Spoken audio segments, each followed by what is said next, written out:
함께 할 말씀 창세기 37장입니다. 창세기 37장. 창세기 37장 1절에서 먼저 4절까지 보겠습니다. 야곱이 가나안 땅 그의 아버지가 거류하던 땅에 거주하였으니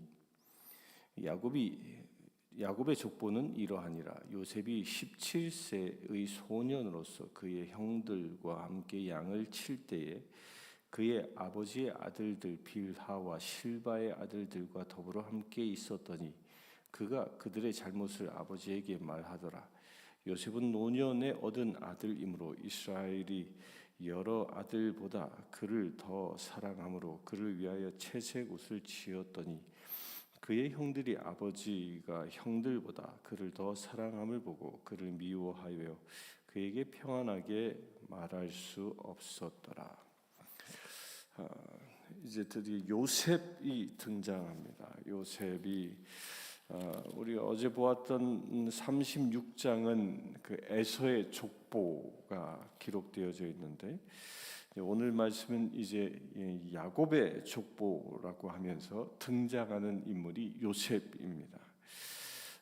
야곱의 족보를 이야기하는데 야곱의 족보에 관하여 특별히 이 36장의 말씀처럼 누가 누구를 낳고 쭉쭉 이렇게 이름들이 나열되지 않고 야곱의 족보는 이러하니라 하면서 요셉이 바로 등장합니다. 요셉이 바로 등장하는데요. 우리가 여기서 주의 깊게 봐야 할 것은 창세기가 전체가 기록되어지는 과정을 보면 제일 처음은 이 아담이라는 한 사람을 하나님이 창조하시죠. 아담을 창조하시고 나서 창세기 50장까지 그 말씀이 기록되어져 가는데 마지막 결론적으로 마지막으로 등장하는 인물이 요셉입니다. 요셉. 곧 야곱의 족보가 요셉 이야기로 끝난다라는 것인데요. 여기에는 중요한 의미가 담겨져 있습니다. 왜 창세기는 요셉으로 이야기가 끝나는가? 왜 거기서 이야기가 끝나는가? 그 창세기에서 이 다음에 출애굽기가 이어지는데 창세기와 출애굽기 간의 그 시간적인 간격은 약 430년이나 되어집니다. 그 중간의 간격을 뛰어넘게 되고 요셉으로부터 한 단락이 지어지게 된 거지요. 그런데 왜 창세기는 아담으로 시작해서 요셉으로 끝났는가? 이제 그에 대한 분명한 이 말씀의 목적을 알아야 하는 것인데요. 그 요셉이 그만큼 중요한 인물이라는 겁니다. 그러니까 창세기의 첫 사람이었던 아담. 그 아담은 무엇입니까? 아담은 범죄한 사람입니다. 그래서 세상이 타락하도록 그 타락의 문을 연 사람입니다. 세상으로 하여금 사단의 권세가 장악하도록 그 문을 열어준 사람이 아담이라면 이 요셉은 무엇을 상징하는 것이냐면 구원을 상징하는 자입니다. 요셉을 통하여 이스라엘 백성들이 구원되어집니다. 그들은 가뭄에 7년씩 되어지는 그 대가뭄 속에서 구원되어져 이제 애굽이라는 땅에 들어와 민족을 이룰 수 있는 근거지를 갖게 됩니다. 그래서 요셉은 구원자로 상징되어지는 것이죠. 그래서 그 창세기는 아담이 죄를 지음으로 인하여 인류의 역사가 시작되어져 수많은 우여곡절을 겪습니다. 노아의 심판도 겪고요. 또 하나님께서는 아브라함이라는 한 사람을 택하여 세상의 구원의 사역을 시작합니다. 그 구원의 사역이 요셉에 와서 이제 완전한 구원이 무엇인지를 보여주고 있는 것입니다. 그래서 요셉은 철저히 누구를 상징하는 것이냐면 예수 그리스도를 상징하는 사람입니다. 그래서 요셉의 이야기를 잘 보면 오늘 말씀에서도 그 첫 번째 힌트를 볼 수 있는데요. 오늘 말씀 방금 읽은 말씀의 2절에 보면 빌하 실바의 아들들과 더불어 함께 있었더니 그가 그들의 잘못을 아버지에게 말하더라. 이게 그 자칫 잘못하면 이복 형제와 함께 지냈습니다. 여기서 야곱은 이 12 아들 중에 11번째 아들이죠. 그 밑에 베냐민이지만 베냐민을 낳다가 자기의 어머니인 라헬이 죽었습니다. 그래서 어려서 이 요셉은 어머니를 잃은 그런 상태였습니다. 그런데 요셉이 이복 형제들과 함께 있으면서 이복 형제들의 잘못을 아버지한테 이야기했다라는 거예요. 그래서 이것을 우리가 그냥 일상으로 보면 요셉은 그러면 고자질하는 사람이야? 고자질쟁이야? 라고 말할 수 있겠지만요, 이것은 악의를 가지고 형제의 잘못을 아버지한테 고자질하는 것이 아니라 일어난 일을 그대로 아버지한테 보고하는 그 정직성을 말합니다. 이 이야기는요, 오늘 37장 뒤에 보면 16절에 보면 이런 얘기가 나오죠. 이스라엘이 그 양을 치는 자신의 아들들이 걱정이 되어서 그들의 안부를 어떻게 지내는지 알고 싶어 요셉을 그 형제들을 찾아가서 잘 지냈는지 보고 오라고 말합니다. 그러자 요셉이 어떻게 갑니까? 아버지를 떠나서 갑니다. 그런데 그 아버지가 있는 곳이 어디냐면 12절에 보면 형들은 세겜에서 아버지의 양떼를 쳤다라고 얘기합니다. 이 세겜이라는 곳은 어떤 곳이에요? 디말이 우리가 앞에서 봤듯이 디말이라는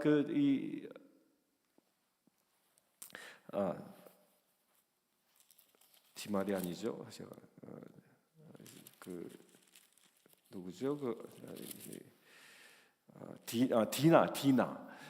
디나 자기 이 요셉의 딸 디나가 욕을 당하여 그 세겜성의 남자들을 유다와 레위가 다 쳐 죽였던 그런 곳이죠. 그곳은 지금 요셉이 머물고 있는 땅에서 킬로미터는 약 95km, 그러니까 마일로 따지면 어느 정도일까요? 한 70마일? 한 70마일 정도, 70마일 정도 떨어진 먼 곳입니다. 그 먼 곳을 심부름을 가는 것이죠. 그 먼 곳에 심부름을 가는데 그곳에 정작 이르러 보니까 형제들은 그곳에 없었습니다. 그래서 그 지역에 있는 사람에게 물으니까 내 형제들이 어디 갔는지 물으니까 청컨대 내 형들이 있는 양치는 곳을 가르쳐 주시오라고 묻지요. 그러니까 그 사람들이 도단으로 가자라는 말을 들었다 해서 그 도단까지 또 따라갑니다. 그러니까 이 이야기를 보면요, 형제들에 대한 악의가 요셉에게 없었음을 봅니다. 끝까지 형제들을 찾아가는 모습, 그 요셉의 그 신실함이 여기에서 보여지고 있는 것이죠. 그러니까 이 모든 것은요, 요셉은 그 정직함이 그 안에 있었다는 겁니다. 그 정직함이 있는 사람들은요, 누군가가 어떤 사건을 물어도 있는 그대로 이야기하는 사람이 이 정직한 사람인 것입니다. 그런데 이 정직이라는 말은, 정직함은요, 요셉의 아버지가 누구예요? 야곱이죠. 근데 야곱은 정직한 사람이었습니까? 야곱은 정직한 사람이 아니었습니다. 에서의 장자권을 탐냈던 사람이고 팥죽 한 그릇으로 그것을 샀던 사람이고 또 축복권을 얻기 위해서 아버지를 속이는 사람이었어요.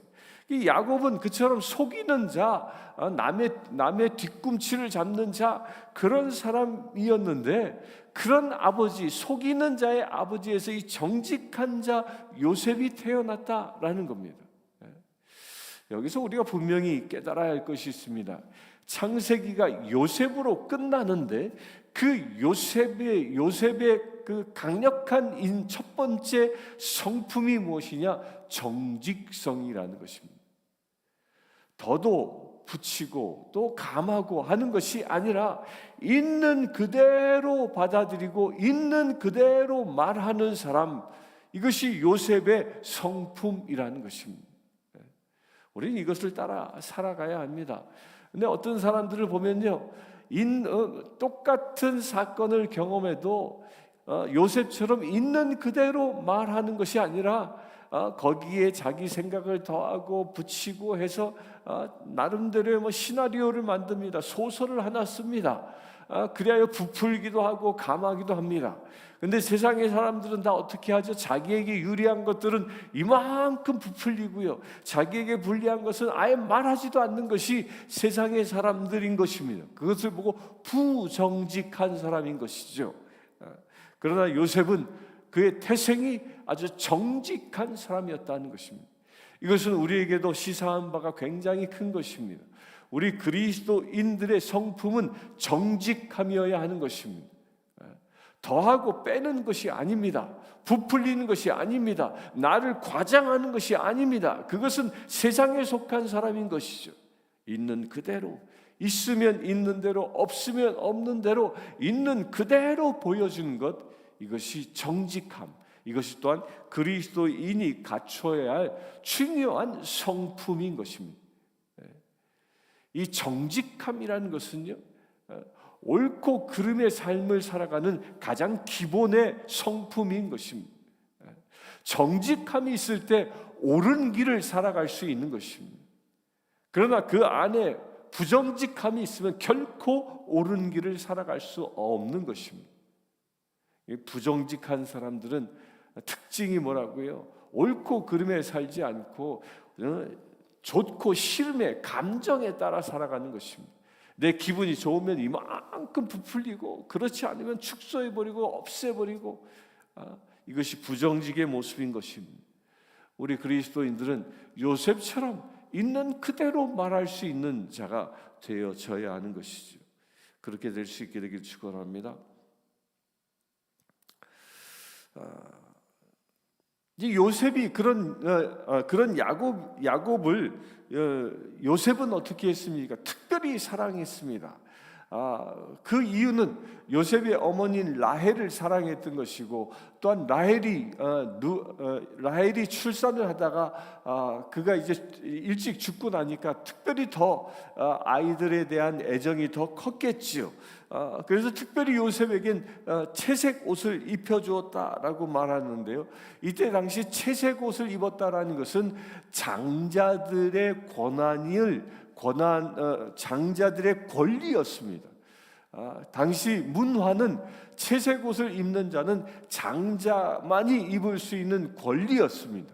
그런데 야곱이 요셉에게 그런 권한을 상징적으로 주고 있음을 보여주고 있는 겁니다. 물론 여기에는 그렇게 의도가 있었다기보다는 이쁘고 또한 측은했기 때문에 좋은 옷을 입히고자 하는 요셉의 마음이었겠지만, 이것은 실제로 나중에 예언적인 행위였음을 우리가 알게 되어집니다. 그러면서 요셉은 야곱의 특별한 사랑, 편애를 받게 되어집니다. 그래서 3절에 보면 여러 아들들보다 그를 더 사랑함으로라고 말합니다. 여러분들, 편애한다, 부모가 자식을 편애한다, 누군가를 더 사랑하고 누구는 덜 사랑하고 이러는 것은요, 형제간의 우애를 깨는 부모의 아주 잘못된 행위인 것입니다. 10손가락 깨물어 안 아픈 손가락 있느냐라고 말하지만요, 우리가 골고루 사랑해야 하는 것이 부모의 의무입니다, 세상적으로 보면. 그런데 여기에는 요셉만을 특별히 사랑했다라는 말이 굳이 왜 성경에는 기록되어져 있을까요? 편애는 분명히 잘못된 것입니다. 그런데 왜 이 편애하는 모습이 야곱을 통하여 요셉에게 나타났겠습니까? 여기는 중요한 의미가 있습니다. 이 하나님의 편애도 이 세상에 존재하기 때문입니다. 하나님은 편애하신 분입니다. 여러분들 그 사실 아십니까? 하나님은 온 세상을 다 사랑하지만 하나님이 특별히 편애하는 사람들이 있습니다. 그 사람이 누굽니까? 예수 그리스도의 피 핏값을 치르고 산 영혼들, 예수 그리스도로 인하여 구원받은 영혼과 그렇지 아니하는 사람들을 하나님은 구분하시고 예수 그리스도의 핏값을 주고 산 사람들을 편애하시는 것이 하나님의 모습인 것입니다. 야곱이 요셉을 편애한 것처럼 하나님의 편애가 이 세상에서도 이루어지는 것입니다. 이 시간 예배하는 저와 여러분들은 이처럼 하나님의 특별한 사랑을 받는 존재임을 믿으시길 축원합니다. 물론 하나님은 세상의 모든 사람들을 사랑하십니다. 그리하여 그들의 모든 사람들이 구원받기를 원하십니다. 그런데 그 구원받기를 원하시는 그 하나님의 기다림은 언제까지일까요? 마지막 때 심판의 날이 도래하기 그 직전까지입니다. 마지막 때 이제 심판 때가 되어져 모든 사람들이 영육간이 부활하여 주님의 심판 때 앞에 섰을 때에는 예수 그리스도의 핏값으로 치르고 산 영혼과 그렇지 않은 영혼은 완전히 갈라지게 되는 것이죠. 하나님의 아들의 핏값을 주고 산 그 영혼은 하나님의 특별한 사랑을 받아 하나님의 나라, 곧 하나님의 나라 천국에 들어가는 축복을 얻지만, 그렇지 아니하는 자는 저 지옥불에 던져지는 불쌍한 심령이 되고 만다는 것입니다.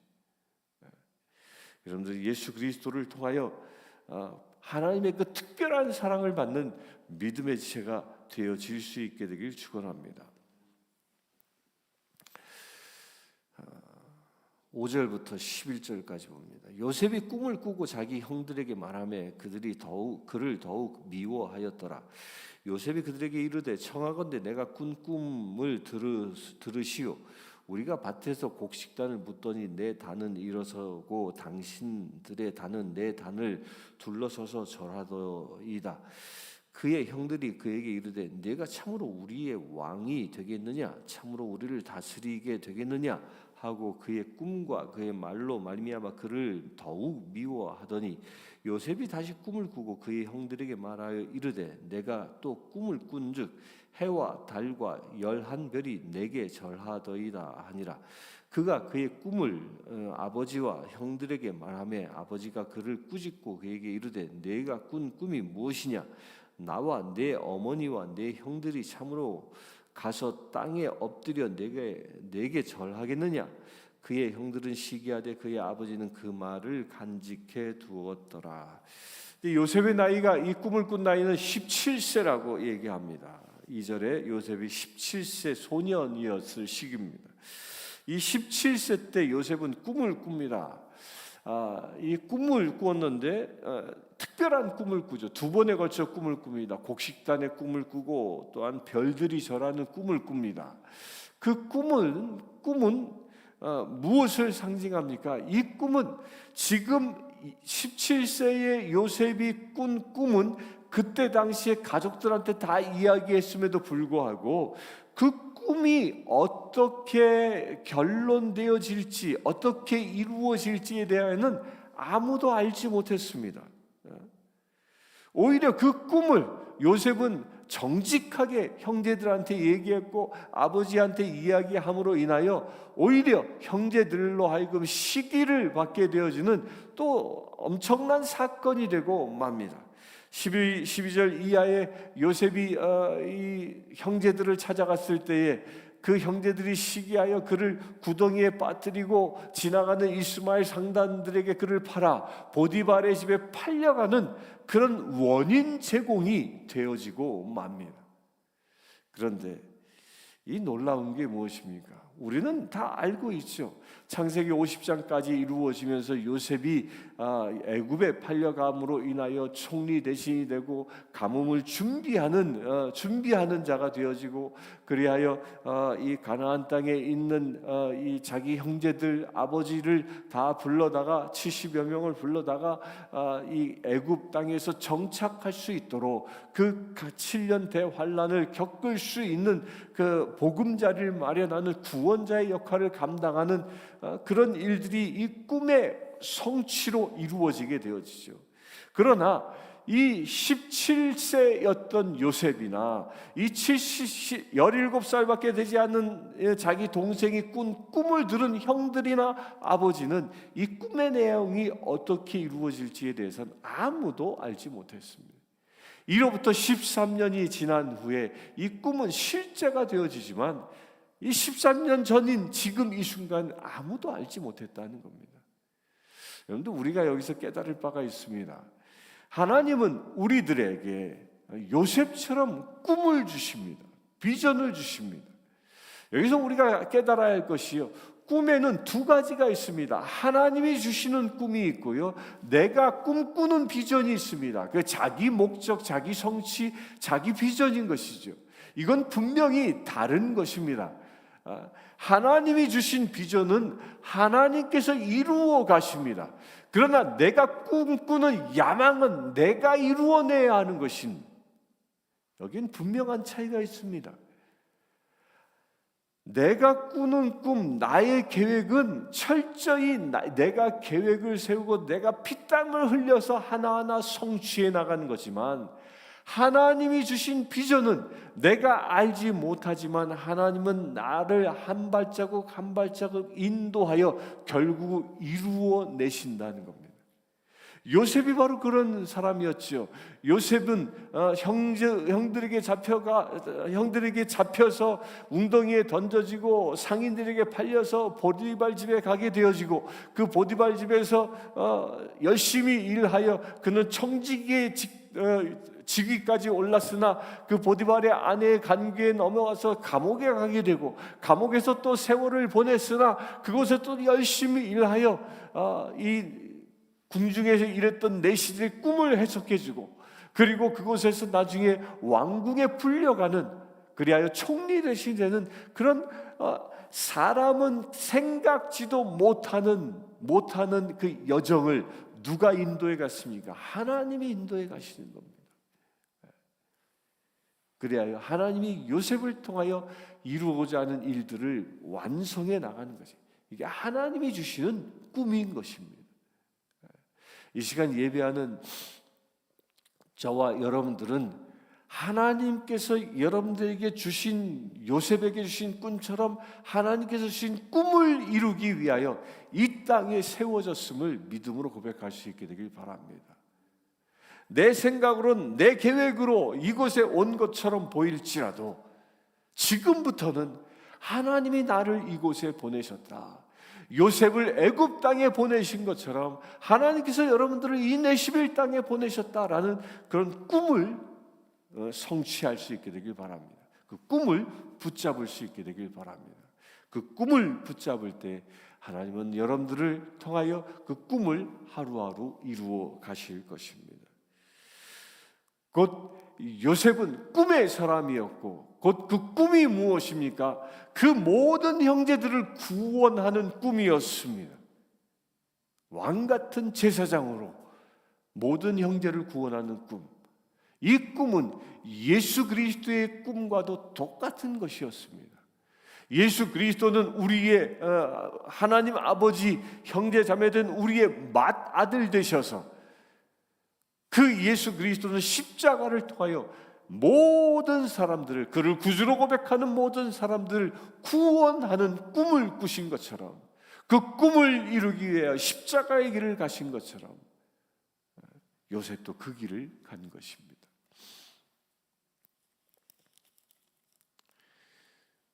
또한 요셉을 보면 그 정직함은요, 유혹에 넘어가지 않는 모습을 보여줍니다. 예수 그리스도도 40일간 광야에서 생활하시고 나서 사단으로부터 3번의 시험을 당합니다. 그 유혹을 받는 것이죠.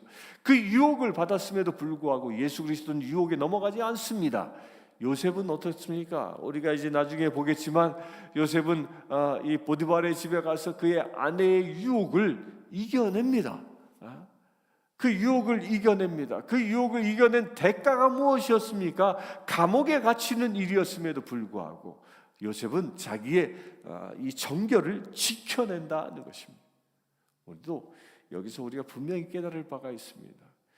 요셉처럼 우리는 신앙의 순수성을 신앙의 이 정결을 지켜낼 수 있어야 합니다. 세상과 적당히 타협하며 살아가는 존재가 아니라 믿음의 순수성을 지키며 살아가는 자, 이것이 요셉을 닮을 수 있는 비밀인 것입니다. 수많은 사람들이 우리도 요셉처럼 쓰임 받기를 원합니다.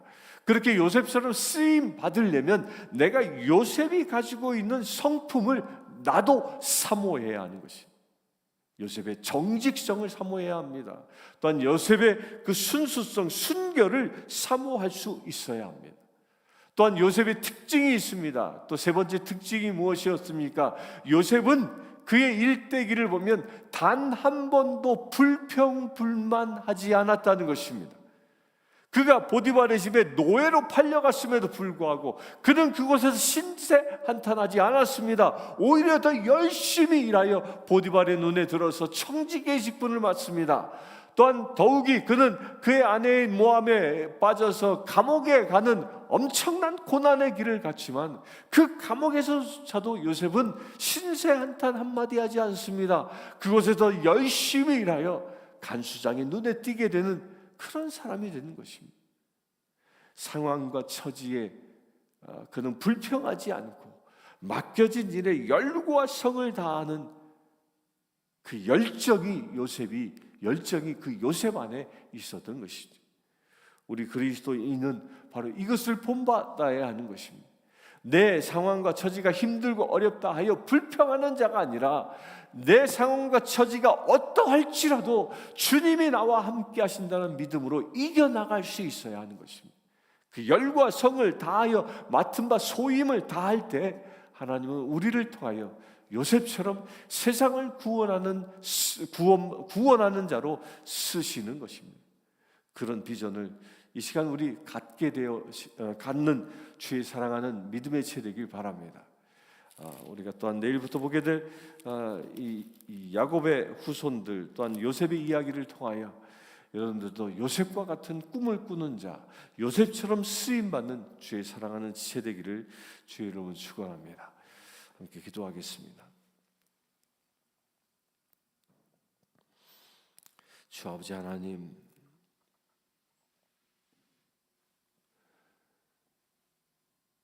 창세기를 통하여 수많은 사람들이 죄 가운데 머물러 주님의 마음을 아프게 하였으나 이제 창세기의 종지부를 찢는 요셉을 통하여 주님은 세상의 구원을 이루어 가심을 우리가 목격합니다. 주님, 우리 또한 요셉처럼 쓰임받기를 원합니다. 요셉처럼 하나님의 비전을 취하며 살아가기를 원합니다. 요셉처럼 하나님의 비전을 이루기에 합당한 자 되어지기를 원합니다. 우리가 어느 곳에 있든지 정직한 자로, 우리가 누구를 만나든지 순결한 자로 세워지기를 원합니다.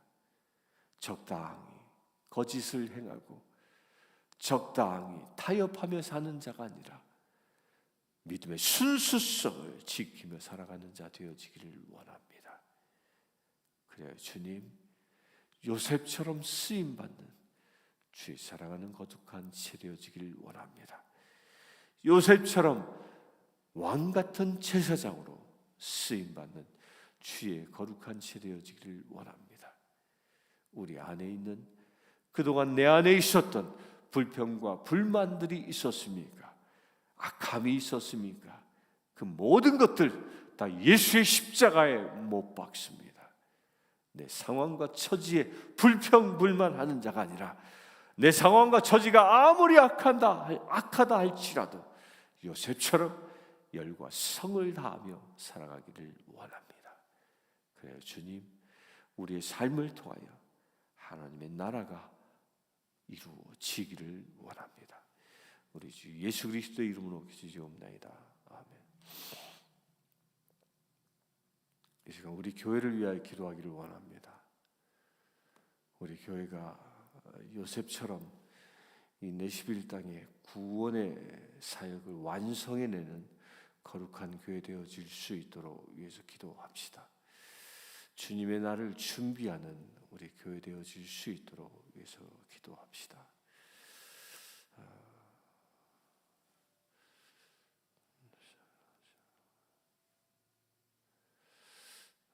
특별히 2023년을 준비하며 요셉에게 주신 꿈처럼 우리 교회에게 주신 꿈이 무엇인지 밝게 깨달을 수 있고, 또한 그 꿈이 정확히 보여질 수 있는 우리 교회 되어질 수 있도록 이 시간 함께 기도하겠습니다. 주 아버지 하나님, 주님의 비전을 보기를 원합니다. 요셉처럼 꿈을 취하기를 원합니다. 주 아버지 하나님, 우리 성신교회를 인내 11 땅에 세워주실 때에 주님께서 하늘의 큰 비전을 품고 이 땅에 주님의 지체된 교회를 세워주셨음을 믿음으로 고백합니다. 주님, 이제 2023년을 앞두고 있는 이 시점에 주님 하늘의 비전을 또한 바라볼 수 있는 우리의 눈이 열리게 하여 주시옵소서. 우리 교회를 통하여 무엇을 계획하셨는지 보게 하여 주시옵소서. 그 꿈을 이루어 나갈 수 있는 우리 교회 되게 하여 주시옵소서. 눈이 열리게 하여 주시길 원합니다. 요셉처럼 눈이 열리게 하여 주시옵소서.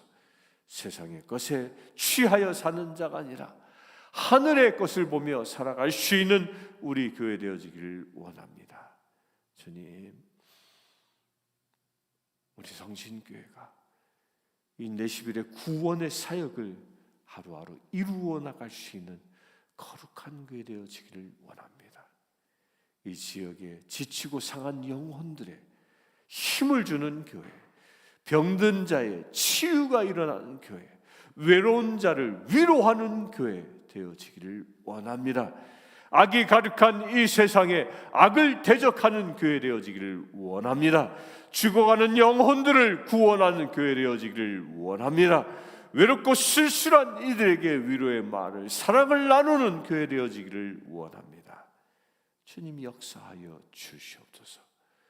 오직 이 교회를 통하여 요셉의 꿈이 이루어지는 것처럼 이 교회를 통하여 하늘의 비전이 이루어져 이 땅에 주의 나라를 건설해 나가는 놀라운 주의 몸된 교회 되게 하여 주시옵소서.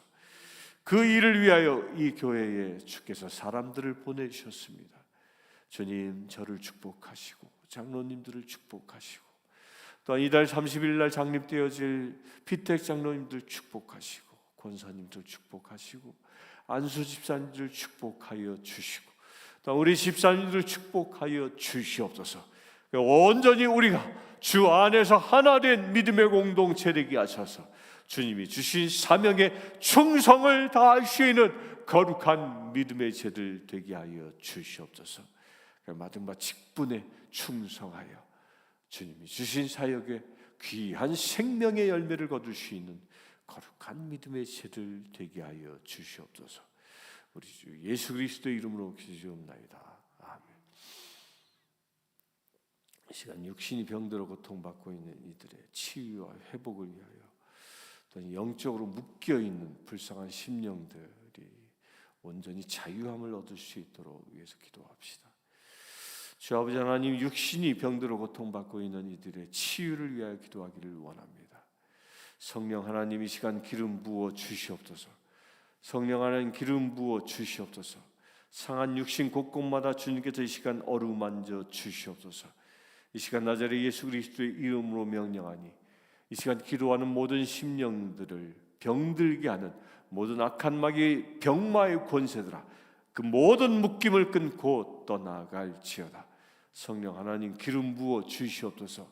예수 그리스도께서 내가 채찍 맞음으로 너희가 나음을 입었다 말씀하신 바가 이 시간 기도하는 모든 심령들에게 이루어지게 하여 주시옵소서. 온전히 회복되게 하셔서 육신에 묶여있는 자가 아니라, 병마에 묶여있는 자가 아니라 강건한 육신으로 주 안에서 주님이 계획하신 일을, 주님이 주신 꿈을 이루어 나가는 거룩한 믿음의 제들 되게 하여 주시옵소서. 또한 아버지 하나님, 이 시간 영혼이 결박되어져 있는 불쌍한 심령들의 구원을 위하여 기도하기를 원합니다. 우리 안에 부정직함이 있습니까? 우리 안에 속이는 영이 있습니까? 우리 안에 정결함을 깨는 더러움이 있습니까? 그 모든 것들이 예수 그리스도의 이름으로 깨어지기를 원합니다. 이 시간 낮에 예수 그리스도의 이름으로 명령하니 우리의 심령을 더럽히고자 하는 모든 사단 마귀 권세는 모든 결박을 끊고 떠나갈지어다. 이 시간 기도하는 모든 심령들로부터 떠나갈지어다. 주님, 요셉처럼 우리가 정결한, 정직한, 주의 사랑하는 거룩한 제들 되게 하셔서 참으로 주님께 온전히 쓰임받는 주의 거룩한 믿음의 제들 되게 하여 주시옵소서. 우리 주 예수 그리스도의 이름으로 기도드리옵나이다. 아멘. 지금 우리 주 예수 그리스도의 은혜와 하나님의 크신 사랑과 성령님의 감화 감동 교통 치유하심이 이 시간 주님의 사랑하는 모든 지체들 정결하고 정직하기로 결정한 주의 사랑하는 모든 지체들 위해 지금부터 영원토록 함께 하실지어다.